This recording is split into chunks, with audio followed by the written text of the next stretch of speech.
Underground hardcore rapper Pickalo Caesar has numerous arrest allegations from the state of Alabama extending from 1996 through 2013.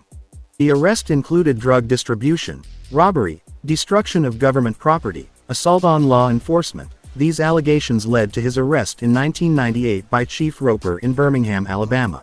Pickalo is assumed to be affiliated with the gang Larry Hoover Gangster Disciples, and also he is affiliated with a drug organization was identified to be known as Fort Knox.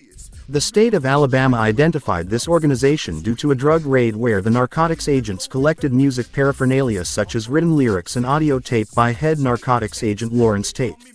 The audio tape that was collected had death threats that was aimed towards the law enforcement agency that was used against him in court that labeled Pickalo Caesar as a terrorist and a menace to society.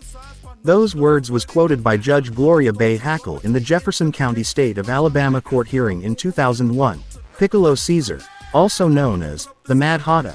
In 2002, he was sentenced to prison for drug and weapons charges, and the judge labeled him a menace to society. Caesar has a reputation for his gritty lyrics and hardcore image, which often glorified violence and drug dealing.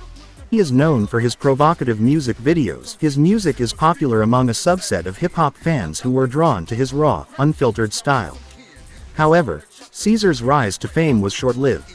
In 2002, he was arrested on drug and other charges after a raid on his home uncovered a cache of illegal firearms and drugs.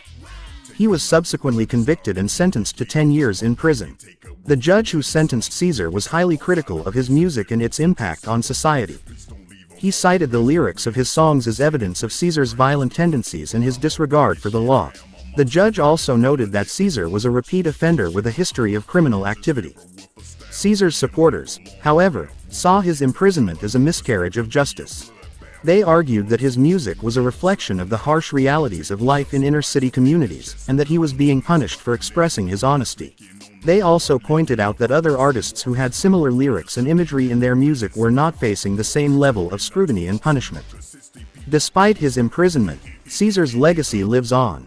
His music continues to be celebrated by a dedicated fan base who see him as a hero and a symbol of resistance against a system that they view as corrupt and oppressive. The case of Pickalo Caesar raises important questions about the relationship between art and society, and the limits of free expression. While some may view his music as a reflection of the harsh realities of life in inner-city communities, others see it as glorification of violence and criminal activity. Ultimately, the question of whether Caesar was a menace to society is one that is still debated today.